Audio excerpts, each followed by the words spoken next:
তো আমার প্রিয় ছাত্রছাত্রী, আশা করি তোমরা সকলেই ভালো আছো। তো আজকে আমাদের আলোচ্য বিষয় হয়েছে ক্লাস 12-এর দর্শনের আবর্তন। ঠিক আছে, তো দেখো তোমরা কীভাবে খুব সহজেই আবর্তন করতে পারবে, বচন থেকে আবর্তন করতে দেবে এবং তোমরা সেগুলো কীভাবে করবে। তো প্রথমেই দেখো আবর্তন, এ থেকে আবর্তন কি হয়, আই বচন হয় অথবা এ বচন হয়। কখন কি হয় সেটা আমি পরে বলবো। তো দেখো ই থেকে ই, আই থেকে আই, আর ও বচনের আবর্তন হয় না। এগুলো ট্রিক্স, এগুলো মনে রেখে দেবে। ঠিক আছে, তো দেখো আবর্তনের নিয়ম: যুক্তিবাক্যের উদ্দেশ্যপদ সিদ্ধান্তের বিধেয় হবে, যুক্তিবাক্যের বিধেয় পদ সিদ্ধান্তের উদ্দেশ্য হবে, গুণের কোনো পরিবর্তন হবে না, কোনো পদ আশ্রয় বাক্যে ব্যাপ্য না হয়ে সিদ্ধান্তে ব্যাপ্য হতে পারে না। তো আশা করি তোমরা এখন কিছুই বুঝতে পারলে না, তো আমি একে একে ধাপে ধাপে বোঝাবো। ঠিক আছে, তো তোমরা অবশ্যই ভিডিওটা মন দিয়ে দেখো। তো দেখো প্রথমে দেখো বলেছে যে কোনো পশু নয় পাখি। লিখলাম দেখো কোনো পশু নয় পাখি। ঠিক আছে, কোনো আর নয় আছে, তাহলে এটা কি বচন আছে, ই বচন আছে। ঠিক আছে, তাহলে দেখো এবার দেখো ই বচনের আবর্তন কি হয়, ই বচন, তাহলে এটাই হবে। ঠিক আছে, এইবার নিয়মটা দেখো, এটা হচ্ছে উদ্দেশ্যপদ আর এটা হচ্ছে বিধেয় পদ। তাহলে দেখো 1 নম্বর নিয়ম, যুক্তিবাক্যের উদ্দেশ্যপদ সিদ্ধান্তে বিধেয় হবে। তাহলে এটা যুক্তিবাক্য, এটা সিদ্ধান্ত। ঠিক আছে, তাহলে যুক্তিবাক্যের উদ্দেশ্যপদ মানে এইটা এইখানে হবে, এইটা এইখানে হবে। ঠিক আছে, যুক্তিবাক্যের বিধেয় পদ মানে এটা বিধেয় পদ, তাহলে এটা এরকম জায়গাতে আসবে, এটা এরকম জায়গাতে আসবে, বাকি বচনই হবে। তাহলে দেখো কি লিখবো, কোনো পাখি নয় পশু। ঠিক আছে, তাহলে দেখো এইবার দেখো কি বলেছে 3 নম্বর, গুণ, গুণের কোনো পরিবর্তন হবে না। দেখো এখানেও নয় হয়েছে, এখানেও নয় হয়েছে, তাহলে কি হলো, গুণের কোনো পরিবর্তন হলো না। আমরা জানি ই বচনের উভয় পদে কি, ই বচনের উদ্দেশ্যপদ ব্যাপ্য, বিধেয় পদ ব্যাপ্য, তাহলে এগুলো সবই ব্যাপ্য হয়েছে। সুতরাং এই যে বলা আছে কোনো পদ আশ্রয় বাক্যে ব্যাপ্য না হয়ে সিদ্ধান্তে ব্যাপ্য হতে পারে না, সেটা একদমই তোমার মেনে চলেছে, কারণ সব পদে এখানে ব্যাপ্য হয়েছে। সুতরাং এটা ভাবার দরকার নেই, একদম আবর্তনের নিয়মগুলো সব মেনে চলেছে। ঠিক আছে, তাহলে দেখো নেক্সট দেখো আমি আবার একটা বলি,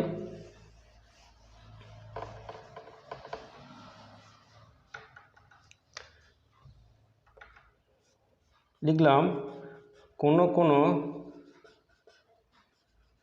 কবি হয় সৎ ব্যক্তি। হয়েছে, তাহলে দেখো আগেরটা আমি লিখতে ভুলে গিয়েছি, তো এটাকে লিখতে হতো আবর্তনীয়, আবর্তনীয়। ঠিক আছে, আগেরটা লিখিনি, তোমরা লিখে নেবে। তো দেখো এটা কোনো কোনো হয় আছে, তাহলে এটা কি বচন হচ্ছে, আই বচন, তাহলে আই বচনের আবর্তন কি হবে, আই বচন, আই বচনে লিখলাম। তাহলে এবার কি হবে, মনে রাখবে এরকম তোমরা দাগ টেনে নেবে, এইটা এইদিকে বিধেয়, এটা উদ্দেশ্য পদ হয়েছে। তাহলে দেখো প্রথমে এইটা নিয়ে আসবো, তাহলে কোনো কোনো কোনো কোনো কোনো সৎ ব্যক্তি হয় কবি। ঠিক আছে, দেখো বিধেয় উদ্দেশ্য জায়গায় চলে এসছে আর কবি উদ্দেশ্যপদ বিধেয় জায়গায় চলে এসছে। তাহলে এক্ষেত্রেও দেখো গুণের কি হয়েছে, কোনো পরিবর্তন হয়নি। আর আই বচনের আমরা জানি যে সব পদই অব্যাপ্য, উদ্দেশ্য বিধেয় অব্যাপ্য, তাহলে এটাও কি হয়েছে, অব্যাপ্য হয়েছে, অব্যাপ্য হয়েছে, অব্যাপ্য, সবগুলোই অব্যাপ্য। সুতরাং এটাও মেনে চলেছে, তাহলে আই বচনের আবর্তন কি হয়েছে, আই বচন হয়েছে। ঠিক আছে, তাহলে দেখো আবার দেখাই,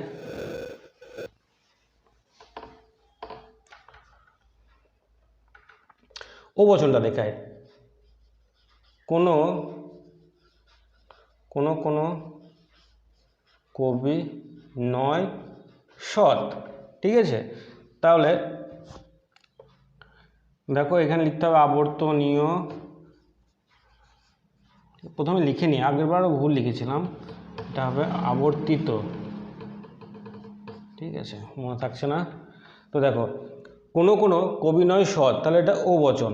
ঠিক আছে, তাহলে যদি ও বচনের আবর্তন হয় না, সুতরাং আমরা ও বচনের আবর্তন হয় না, ঠিক আছে, একদম কেন কেন হয় না দেখো, যদি আমরা ও বচনের আবর্তন ও বচনই করি তাহলে কি হতো, কোনো সৎ ব্যক্তি নয় কবি, ঠিক আছে, তাহলে এখানে লক্ষ্য করো, ঠিক আছে। দেখো ও বচনের ক্ষেত্রে আমরা কি জানি, উদ্দেশ্যপদ অব্যাপ্য, বিধেয় পদ ব্যাপ্য, তাহলে এটা কি হতো অব্যাপ্য, এটা ব্যাপ্য, এটা এখানে এসে অব্যাপ্য, এটা হয়ে গেছে ব্যাপ্য।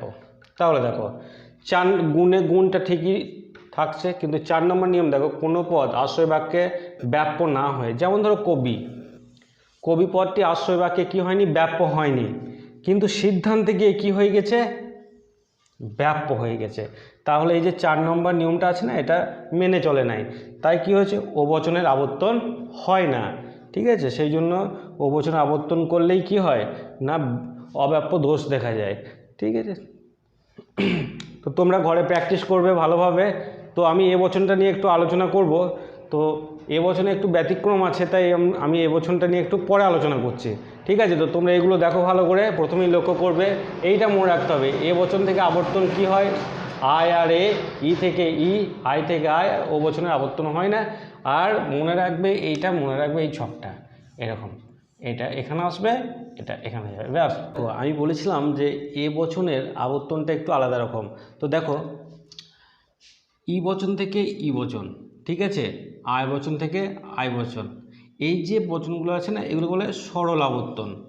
দেখো এটা সরল আবর্তন, এ থেকে এ হচ্ছে সরল আবর্তন, আর এই যে এ থেকে আয় করেছে এটা হচ্ছে অসরল আবর্তন, ঠিক আছে, এটা মনে রাখবে। তাহলে কি বচন হচ্ছে, এ বচনের কি হচ্ছে, একটা সরল আবর্তন হচ্ছে আর একটা অসরল আবর্তন হচ্ছে। তো কোনটা কখন হবে এবং কেন হবে সেটা আমি আলোচনা করব, ঠিক আছে। তো দেখো প্রথমেই লিখি যে সকল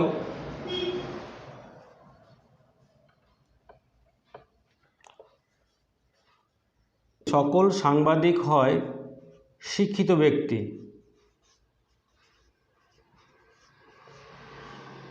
বুঝেছে। তো এখানে লিখে দিই আবর্তনীয়, তাহলে এটা কি করব, দেখো এ বচন, তাহলে আমি দুটোই করব, ঠিক আছে। তো প্রথমে আমি এ বচন থেকে এ বচন করি, তাহলে দেখো লিখি আমি সকল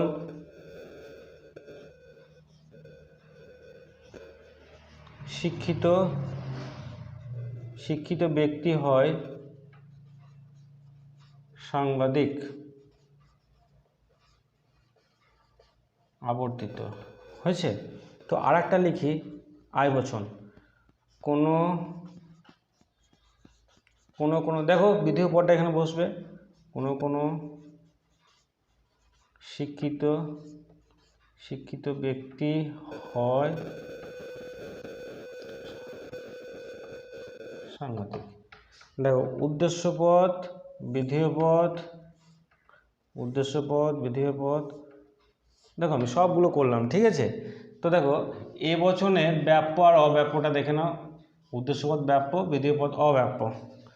তাহলে প্রথমে যদি আমি এটা দেখাই যে সাংবাদিক ব্যাপ্য হয়েছে আর শিক্ষিত ব্যক্তি অব্যাপ্য হয়েছে, এখানে শিক্ষিত ব্যক্তি তোমার ব্যাপ্য হয়ে গেছে এবং সাংবাদিক অব্যাপ্য হয়েছে, আর আয় বচনে উভয়ই অব্যাপ্য। তাহলে দেখো এ বচনের আবর্তন যদি আমি এ বচন করি, সেক্ষেত্রে কি হচ্ছে, শিক্ষিত ব্যক্তি যুক্তিবাক্যে অব্যাপ্য হয়ে সিদ্ধান্তে কি হয়ে গেছে, ব্যাপ্য হয়ে গেছে, মানে 4 নম্বর নিয়মটা মেনে চলছে না, ঠিক আছে। তাছাড়াও দেখো সকল সাংবাদিক হয় শিক্ষিত ব্যক্তি, এবার দেখো সাংবাদিক হতে গেলে অবশ্যই শিক্ষিত হতে হবে, কিন্তু এমন নয় যে সকল শিক্ষিত ব্যক্তি যে সাংবাদিক সেটা হবে না, তো এটা দেখেও মনে হচ্ছে যেন এটা হবে না। আর দেখো এটা যদি আয় বচনে করলে কি হয়, দেখো কোনো শিক্ষিত ব্যক্তি হয় সাংবাদিক, দেখো এখানে কোনো 4 নম্বর নিয়মও মেনে চলেছে, এখানে কোনো পদ ব্যাপ্যই হয়নি, সুতরাং 4 নম্বর নিয়মটাও মেনে চলেছে, তাছাড়া গুণটাও মেনে আছে। তাহলে দেখো এটা কিন্তু এখানে হবে না, তাহলে কি হচ্ছে, এ বচনের আবর্তন এখানে কি হচ্ছে, আয় বচন হচ্ছে। তবে এ বচনের সরল আবর্তন এবচন কোন কোন জায়গায় হবে সেইগুলো নিয়ে এবার আলোচনা করব। তো দেখো আমি এটা মুছি। তো দেখো সংজ্ঞা জ্ঞাপক, ঠিক আছে, সংজ্ঞা জ্ঞাপক কি জিনিস দেখো লিখলাম, সকল মানুষ হয় বুদ্ধিমান জীব। দেখো এইখানে মানব জাতি সম্পর্কে বলেছে এবং আমরা জানি যে মানুষ হচ্ছে বুদ্ধিমান জীব। বুদ্ধিমান বলতে যে শুধু পুঁথিগত বুদ্ধি নয়, মানে বুদ্ধির আর কি, বুদ্ধির যে কোনো রকম বুদ্ধি হতে পারে। তাই এটা হচ্ছে সংজ্ঞা জ্ঞাপক। এই সংজ্ঞা জ্ঞাপকে কী হবে, তাহলে তুমি এটা লিখতে পারো যে সকল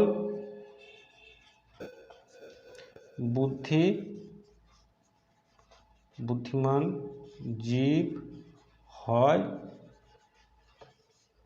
মানুষ, ঠিক আছে। এটা হবে আবর্তিত,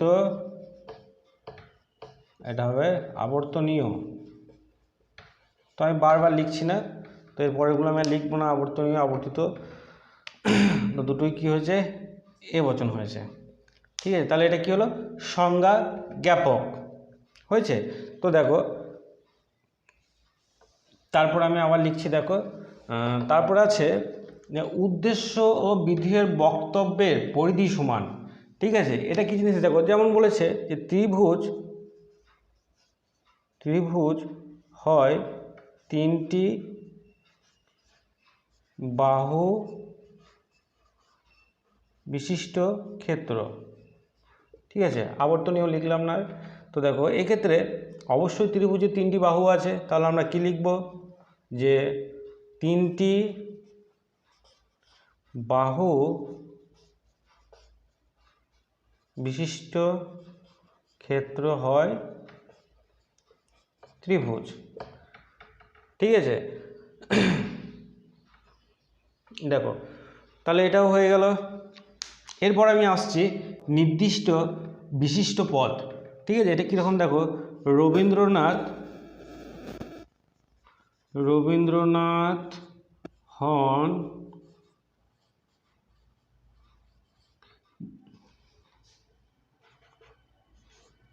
গীতাঞ্জলির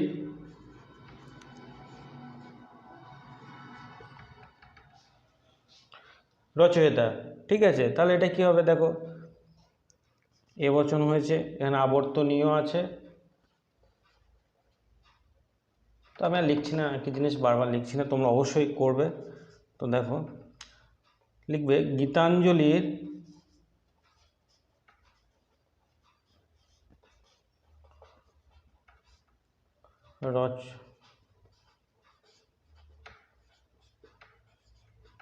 হন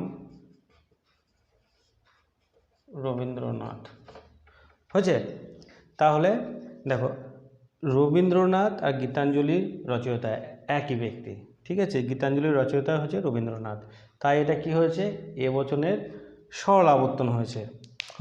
তো আর একটা দেখো লেখায় বলছে পুনরুক্তিমূলক, ঠিক আছে। পুনরুক্তিমূলক দেখো কীরকম জিনিস, সকল প্রাণী হয় জীব, ঠিক আছে। তাহলে এটাও কি হবে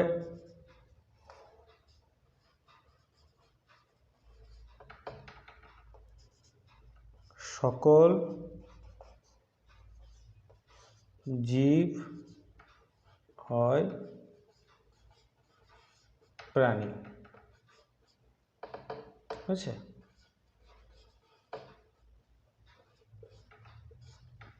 তাহলে এইগুলো হচ্ছে এবচনের সরল আবর্তন। তাহলে তোমরা অবশ্যই প্রথমে আবর্তনের নিয়মগুলোকে দেখবে, ঠিক আছে। তারপরে এখানে দেখবে কোন বচনের আবর্তন কী বচন হয়, তারপরে যেটা এইটা মুখস্থ রাখবে যে বিধেয় পদ উদ্দেশ্য যাবে, উদ্দেশ্য পদ বিধেয় থাকবে, ঠিক আছে। তাহলে খুব সহজেই তোমরা আবর্তনগুলো করতে পারবে।